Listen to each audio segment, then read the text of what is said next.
नमस्कार, स्वागत है आपका A1 उत्तराखंड में और मैं हूं आपके साथ ऋतुश्री पथरिया। सबसे पहले नजर डालेंगे हेडलाइंस पर।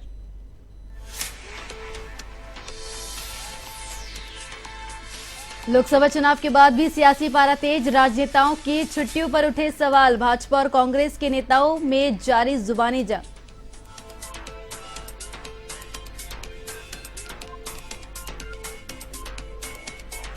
नगर निकाय चुनाव में भाजपा की तैयारी तेज, कार्यकर्ता जुड़वा रहे मतदाता सूची में नाम। पार्टी ने बनाई कमेटी।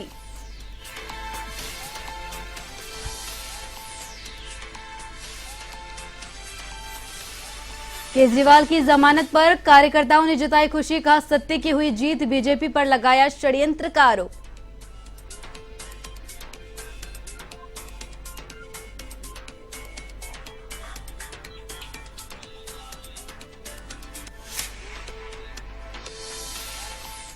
तो अब खबरें विस्तार से। लोकसभा चुनाव के रिजल्ट घोषित होने से पहले प्रदेश की सियासत एक बार फिर गर्मा गई है। भाजपा कांग्रेस नेताओं पर सिर्फ चुनाव में एक्टिव रहने का आरोप लगा रही है। पार्टी के प्रदेश प्रवक्ता विपिन कैंथोला ने कहा कि कांग्रेस के नेता राहुल गांधी सिर्फ चुनाव में दिखते हैं और उसके बाद विदेश चले जाते हैं। वहीं कांग्रेस ने बीजेपी के आरोपों पर पलटवार करते हुए कहा कि कांग्रेस के प्रदेश अध्यक्ष करण मेहरा ने गोपेश्वर करंट से हुई मौत और चारधाम को लेकर सवाल उठाया कि बीजेपी को तब याद नहीं आती जब उनके मंत्री इन महत्वपूर्ण प्रकरण से गायब रहते हैं और छुट्टी मनाते हैं।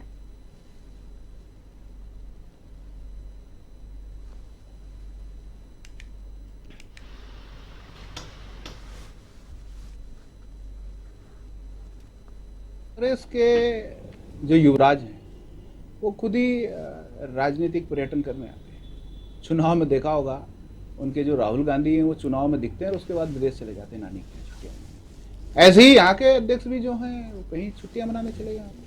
कांग्रेस की आदत है, कांग्रेस के पास ना कुछ ऑर्गेनाइजेशन बचा है, ना ऑर्गेनाइजेशन का कोई डर रहा है और ना ही वहाँ नेतृत्व बचा है। इसलिए कांग्रेस पार्टी तो आज समाप्ति की ओर है और आप 4 जून को रिजल्ट आने दीजिए। जितना रहा असर होगा। अगर किसी के का स्वास्थ्य खराब हो और वह अस्पताल में हो तो अगर इसको छुट्टी बनाना कहते हैं तो मैं कहता हूँ पूरी की पूरी बीजेपी कुछ दिनों के लिए छुट्टी में चले जाए। और मैं तो ये भी आरोप लगाऊंगा कि सरकार ने जिस उपक्रम को आप सबके ब्लड जांच से लेके कई चीज़ों की जिसको लाइसेंस दिया हुआ है उसके यहाँ मेरी जांच हुई, जिसकी वजह से मेरी जांच की वजह से मैं मृत्यु के दर पे चले गया। 2 दिन में मैंने जांच कराई है। एक दिन जो सरकारी उपक्रम है जिसको सरकार ने ठेका दे रखा उसके यहाँ जांच कराई है, जांच रिपोर्ट मेरे पास पड़ी है, नील दिखा रखा सारी चीज। दूसरे दिन में उसमें मेरे रेड ब्लड सेल्स दिखा रखे हैं, पस दिखा रखा है और मैं इस स्थिति में चले गया था कि मेरे को एडमिट होने की नौबत आई। 12 दिन मेरे ब्लीडिंग हुई है और ये सरकार का वो उपक्रम है। उसके मैं केस नहीं कर रहा हूँ, ये गनीमत है कि सरकार की, ये हम विधानसभा में लेकिन जरूर इस मामले को लेकर आएंगे किसी विधायक के माध्यम से। तो ये हालत इस बीजेपी की है। जिस दिन गोपेश्वर में घटना घटी थी, चमोली में 17 लोग करंट से मरे थे, करण मेहरा को 4 बजे पुलिस लाइन से छोड़ा था, उसके बाद भी 9 बजे मैं रात को गोपेश्वर गाड़ी से चले गया था। नगर निकाय के चुनाव नजदीक आने के साथ ही बीजेपी और कांग्रेस की तैयारियां तेज हो गई है। बीजेपी के प्रदेश अध्यक्ष महेंद्र प्रसाद भट्ट का कहना है कि राज्य निर्वाचन आयोग नगर निकाय चुनाव की घोषणा करेगा। पार्टी बहुत जल्द उस गति को आगे बढ़ाएगी। अभी मतदाता सूची में नाम जुड़ाने का काम चल रहा है, उसके लिए पार्टी ने कमेटी भी बनाई है। इसके लिए सभी विधायक और जिलों की टीम इस काम में लगी हुई है।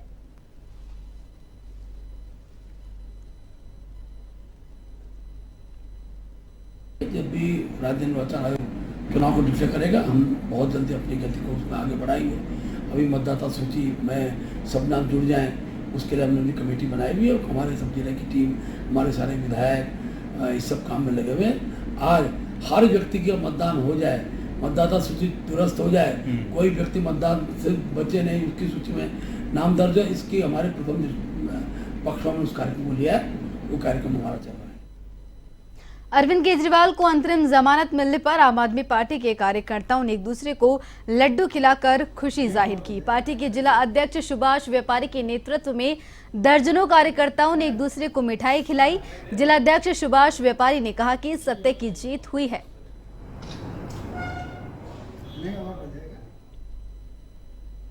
हमारे राष्ट्रीय संयोजक और हमारे यशस्वी मुख्यमंत्री माननीय अरविंद केजरीवाल जी तथाकथित शराब घोटाले में उनको जेल में डाला गया था ईडी के द्वारा झूठे आरोप में, और जिसकी लंबी सुनवाई हुई माननीय सुप्रीम कोर्ट ने। माननीय सुप्रीम कोर्ट में सुनवाई के दौरान कल उनको बेल मिली है, और इस खुशी में हम लोग यहाँ पर सभी कार्यकर्ता खुशी मना रहे हैं। और इस चुनाव के माहौल में जब वो बाहर आए हैं, अब उन पे कोई प्रतिबंध नहीं है। सभी जगह पूरे देश में 2024 का जो चुनाव है इसका नैरेटिव चेंज हो। अरविंद केजरीवाल के मामले में सुप्रीम कोर्ट के फैसला आने के बाद आम आदमी पार्टी में खुशी का माहौल नजर आ रहा है। पार्टी के वरिष्ठ नेता रविंद्र आनंद ने सुप्रीम कोर्ट का धन्यवाद देते हुए कहा कि यह फैसला बीजेपी और ईडी के मुंह पर एक करारा तमाचा है। उन्होंने कहा कि बीजेपी षड्यंत्र करके चुनी हुई सरकार को गिराने का काम करती है।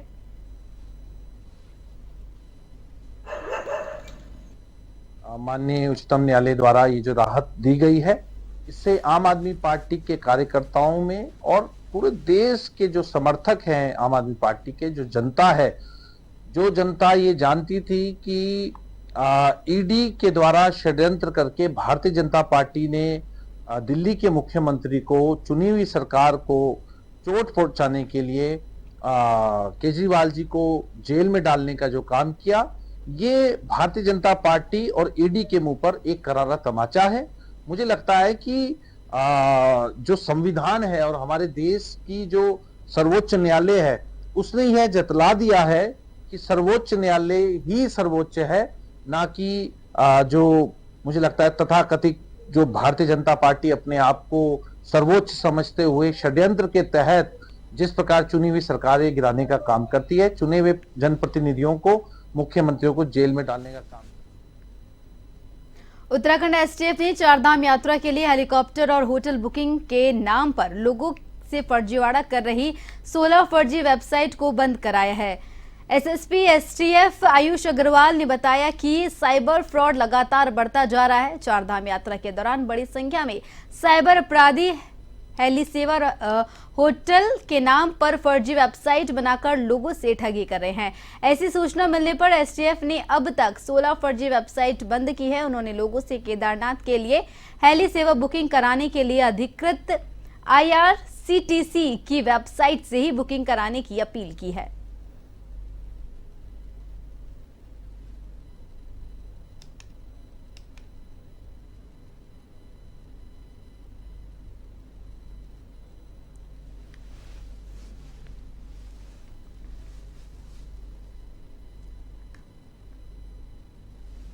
यात्रा प्रारंभ होने वाली है, और पिछले कुछ वर्षों में ऐसे प्रकरण सामने आए हैं जिनमें कि चारधाम यात्रा के दौरान हेली टिकट बुकिंग के नाम पर या होटल बुकिंग के नाम पर कुछ लोगों के साथ में साइबर फ्रॉड हो जाता है।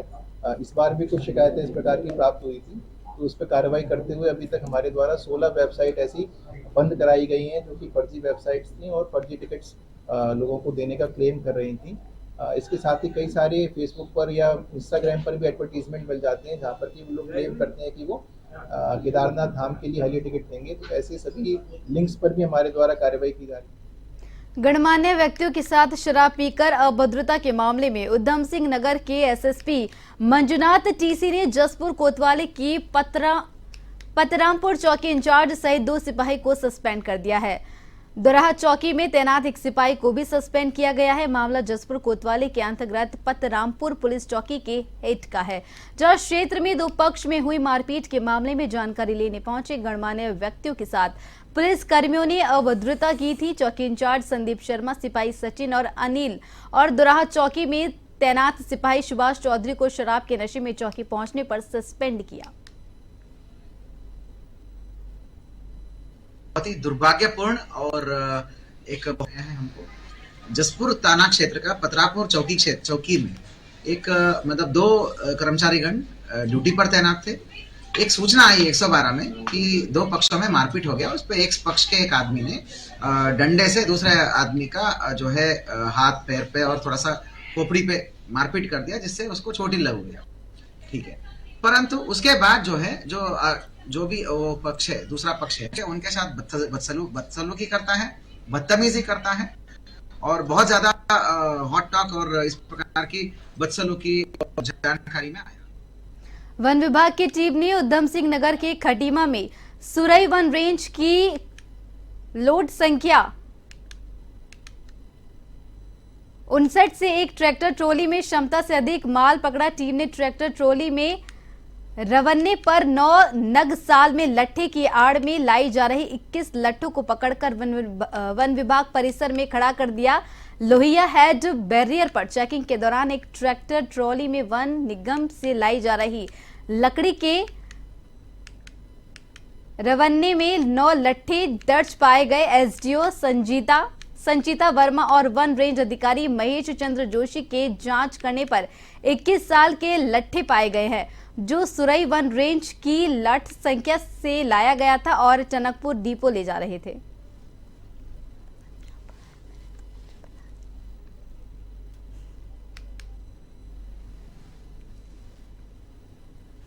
वन निगम की लॉट से ट्रैक्टर ट्रॉली आ रही थी, जिसको हमने जांच हेतु संदेह के आधार पर रोका, तो उसमें जो 9 नग रवन्ने के में चढ़े हुए थे उसके सापेक्ष हमको ज़्यादा लगे तो हमने उसको जांच हेतु रोका था। उसके बाद आज उसकी अनलोडिंग करके जांच की गई तो उसमें छोटे बड़े सब मिश्रित करके 21 नग पाए गए।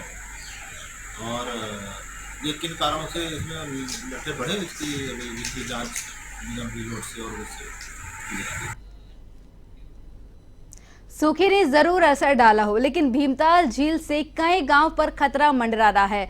डैम बूढ़ा हो चला है तो कई गांव खतरे की जद में है। हालांकि सिंचाई विभाग ने जरूर प्रयास इसको बचाने से शुरू किए हैं, मगर स्थानीय लोग सवाल उठा रहे हैं। भीमताल डैम की दरारों से बनी चिंता पर सिंचाई विभाग ने काम शुरू किया है।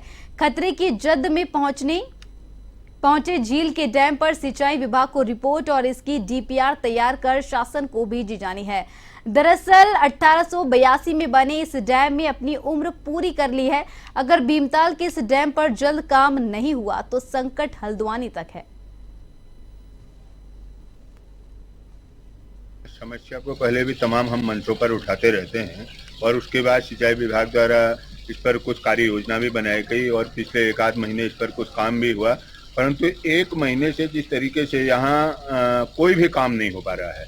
और इसमें यह भी कहना है कि अगर ये आपका मई का महीना है और 15 जून से बरसात का सीजन शुरू हो जाता है और वैसे भी ये भीमताल में तो जो लोकल बारिश होती है वो 15 जून से पहले ही शुरू हो जाती है, 1 मई के आसपास बारिश शुरू हो जाती है। अगर इस पर त्वरित कार्रवाई नहीं की गई तो जो हमारे नीचे जो यहाँ के वाशिंदे हैं इनको एक बहुत बड़ा खतरा पैदा होने वाला है। मेरा तो शासन से अपील है कि तत्काल इस पर जो बंद रुका हुआ काम है इस पर तत्काल प्रारंभ काम। पौड़ी जिले के सिद्धपीठ मां ज्वाल्पा देवी के पौराणिक स्वरूप को लेकर 2 पक्षों में विवाद छिड़ गया। शांत होने का जो कि नाम ही नहीं ले रहा है। अक्षय तृतीया पर मंदिर के सौंदर्यकरण के लिए भारी सुरक्षा व्यवस्था के बीच भूमि पूजन किया गया। इस दौरान सांसद तीरथ सिंह रावत ने भी कार्यक्रम में शिरकत की। ट्रस्ट के विमल चंद्र रवि अर्थवाल का कहना है कि न्यायालय से भी मंदिर के पुनर्निर्माण न किए जाने के स्पष्ट आदेश हुए हैं।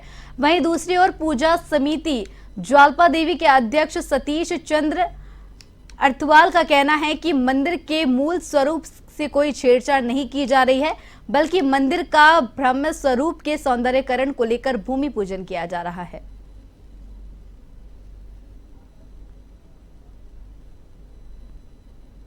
कि जब पूर्ववत में पहले मंदिर बना हुआ है, आज उसकी ऐसी क्या समस्या है कि इतनी जनता को एकत्र करके और यहाँ पे जीर्णोद्धार या किस प्रकार का उद्धारण हो रहा है, इस विषय में स्पष्ट जानकारी यहाँ नहीं मिली है। और यदि मंदिर की जानकारी के विषय में और अनुभव करना हो तो जो क्षेत्र की जनता है, जो वहाँ के पूर्वज में जो पुजारी वर्ग है, जिन लोगों के पूर्वज ने इस मंदिर को बनाया है, उस मंदिर के उन लोगों के उनके पूर्वजों से लेकर जो इसमें वर्तमान में उनके नाती पोते आदि जो हैं उनसे सहयोग करके और सहयोग की अभिलाषा करके और उनसे विचार विमर्श करके एक दूसरे के साथ अपने विचारों को आदान प्रदान करके तो मंदिर का यदि भव्यकरण सौंदर्यकरण किया जाए तो अति उत्तम भी होगा, परंतु स्थिति सामान्य रूप से बनाई जाए और उनके परामर्श के द्वारा उनसे आग्रह करके द्वारा उनसे विचार करने के बाद इस कार्य को उठाने के लिए मंदिर का वास्तविक बदलाव के लिए भीड़ थी, गुमराह किया गया था लोगों को। और वो वास्तविक आपको कोर्ट के फैसले का भी सब कुछ मिस्टर बिमल चंद्र अंथल जी ने भी बताया है कि कोर्ट के फैसले की अवहेलना हो रही है। आपने स्वयं देखा होगा, माँ भगवती स्वयं दर्शन देती है और उसमें नाच के अपने स्वरूप को चेंज करने के लिए ना करने की गुहार लगाती है। तो वो देवी स्वरूप हमारे व्यक्तिगत संबंध नहीं है उससे, या हमारा व्यक्तिगत उसे कोई इस तरह का कोई वो है। तो अगर माननीय सांसद जी तीरथ सिंह रावत जी जो यहाँ पे आए हैं, हम उनकी 6 दिन से स्वागत करते हैं, लेकिन उनको भी इस चीज के बारे में मंदिर परिसर में किसी प्रकार का मूलभूत स्वयं या कारिंदों द्वारा नहीं हो सकता। उनको हमारी अपोजिट पार्टी ने जो मंदिर समिति थी उन्होंने अपील की 2006 में, उसको भी निर्णय को बरकरार रखा। उसमें कहा कि इस मंदिर में किसी प्रकार का मूलभूत स्वयं या कारिंदों के द्वारा नहीं हो सकता। फिर ये उच्च न्यायालय गए नहीं तक, वहाँ पे इनका टाइम बार्ड के कारण वापस ले लिया गया और इन्होंने खुद अपील भी वापस ले ली। अगर ऐसा कुछ होता तो ये आप लोगों को सबूत नहीं दिखाते कि भाई हम तो आपके पास न्यायालय के सारे सबूत ला रहे हैं, कागजात ला रहे हैं जो न्यायालय के। अगर हमारे सतीश चंद्र अंथवाल जो अध्यक्ष हैं, जो इस मंदिर का स्वरूप को चेंज करना चाहते हैं, अगर उनके पास ऐसा कुछ होता तो आपका सबूत नहीं रखते कि भाई यहाँ पे लिखा हुआ ये चीज। इन्होंने ऐसा सबूत कहीं पे भी नहीं रखा है। तो ये सरासर कोर्ट की अवमानना है और झूठा भ्रमक। यहाँ पर कोई गुट नहीं है। पूजा समिति थपलियाल अंथवाल और मंदिर समिति थपलियाल, दोनों समितियां जिस मुद्दे पे कोर्ट में गई थी, और दोनों समितियां सुलहनामा करके मंदिर बनाने के पक्ष में है। ठीक, ये सारी इंफॉर्मेशन डिस्ट्रिक्ट प्रशासन हमने दे रखी है। ठीक, उसमें किसी कोई गुट नहीं है। इसमें एक परिवार, सिर्फ मात्र एक परिवार आउट ऑफ 59 परिवार अंथौलों में से, पुराने अंथौलों में से, आपके तो 500 सारे लोग यहाँ हैं। सिर्फ एक परिवार जो है कि हमेशा विकास। जो श्रद्धालु इधर उधर आते हैं तो उनकी संख्या बढ़ती है, तो स्वाभाविक यहाँ के जो स्थानीय लोग हैं उनको रोजगार भी मिलेगा, और मिल रहा है। कल 1-2 दुकान होती थी, मैंने कब से देख रहा हूँ भैया, मेरा तो आना जाना, कभी एक आध बड़ा मुश्किल से प्रसाद लेने के लिए एक आध मिलती थी। आज वही दुकानें बढ़ बढ़ करके 10 और 12। कौन लोग हैं? लोकल है ना, यही स्थानीय है ना, रोजगार मिला है ना। और जब इसका बड़ा स्वरूप होगा तो और अच्छा, फिर अधिकतर लोग इसका रोजगार भी पाए, उसका स्वरूप बड़ा किया है तो श्रद्धालु आएंगे, तो यहाँ भी श्रद्धालु बड़ी संख्या बढ़ेगी। उत्तराखंड राज्य विज्ञान और तकनीकी परिषद और पर्वतीय महिला चेतना सेवा समिति की ओर से कोटद्वार में एक कार्यशाला का आयोजन किया गया। इसमें ग्रामीण क्षेत्रों से लगातार हो रहे पलायन को रोकने के लिए कृषि में आधुनिक तकनीक का व्यवहारिक विज्ञान के बारे में जानकारी दी गई। कार्यशाला में GIC कोटद्वार, दुगड्डा और आर्य कन्या विद्यालय के छात्र छात्राओं के साथ ग्रामीण काश्तकारों ने भी हिस्सा लिया।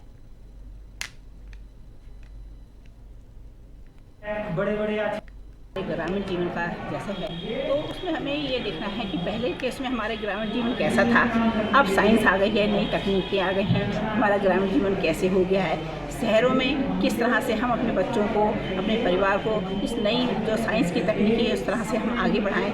और जैसा देखा गया है कि पहले ज़माने में जैसे खेती होती थी, अब उस खेती को चेंज करके अब नई तकनीकी से अच्छी खेती हो रही है, अच्छा उत्पादन होगा। टेक्नोलॉजी जितना भी था वो था एक शहरों की तरफ, जैसे दिल्ली शहर और जितने भी NCR में हैं। लेकिन ये पहला हमने इसलिए यहाँ से कोटद्वार से शुरू किया है क्योंकि मैडम को पूरा यहाँ का सारा कुछ मतलब भौगोलिक हमें भी नहीं था, लेकिन यहाँ पे बहुत ज़रूरी है इनको। अब जैसे ये यूकॉस्ट है, यूकॉस्ट अपने आप में ही एक बहुत बड़ा ज्ञान का भंडार है। वहाँ पे मैं यही कहूँगा कि वहाँ पे जितने भी बच्चे वहाँ पे उनके इतना अच्छा वो है, स्पेस बनाया हुआ सब कुछ उन्होंने, वो अभी ये जो हमारा चंद्रयान गया था उसकी पूरी डिटेल वहाँ पे है। और वहीं देर रात से हो रही बारिश के चलते बद्रीनाथ राष्ट्रीय राजमार्ग शिरोबगढ़ से पहाड़ी से मलबा आने के मार्ग पर बंद हो गया। इससे दोनों ओर वाहनों की लंबी कतारें लग गई। सुरक्षा की दृष्टि से सभी वाहन कलियासोड़ चौकी में रोके जा रहे हैं। JCB की ओर से मलबा भी हटाया जा रहा है।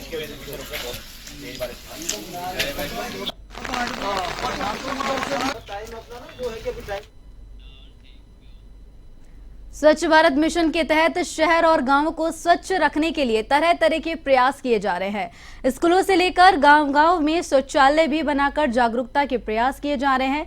कॉर्बेट नगरी रामनगर के राजकीय इंटर कॉलेज में दो शौचालय छात्राओं के लिए बनाए गए हैं, लेकिन छात्र शौचालय में गंदगी का अंबार लगा हुआ है।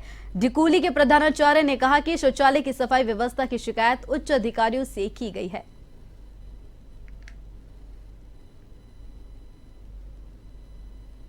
देखिए, बदहाल स्थिति में तो सारे शौचालय हैं, क्योंकि एक्चुअल में मुझे भी पता नहीं था, क्योंकि जो यहाँ पे एसएमसी के अध्यक्ष होते हैं जगदीश छिमुआल जी, ये उनकी जिम्मेवारी बनती थी, पर वो अपनी नेतागिरी के चक्कर में रहते थे और उन्होंने कभी उन शौचालयों को नहीं देखा।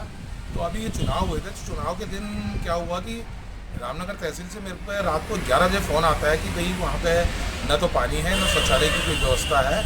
तो मेरे द्वारा रात को 12:30 बजे करीब आके यहाँ पर पानी की और उन शौचालय की व्यवस्था की गई, थोड़ा सा साफ सुफ करके। तो तब उस दिन मेरे संज्ञान में आया कि यहाँ पर शौचालय। मसूरी बालोरगंज शॉर्टकट रोड हिलबर्ड स्कूल के पास एक कार अनियंत्रित होकर पहाड़ से दूसरी सड़क पर जा गिरी। इसकी चपेट में एक स्कूटी पर सवार दो लोग आ गए। इस हादसे में स्कूटी चालक गंभीर रूप से घायल हो गया, जिसको स्थानीय लोगों की मदद से उप जिला चिकित्सालय ले जाया गया, जहां उसकी गंभीर हालत को देखते हुए डॉक्टरों ने उसे देहरादून हायर मेडिकल रेफर कर दिया है।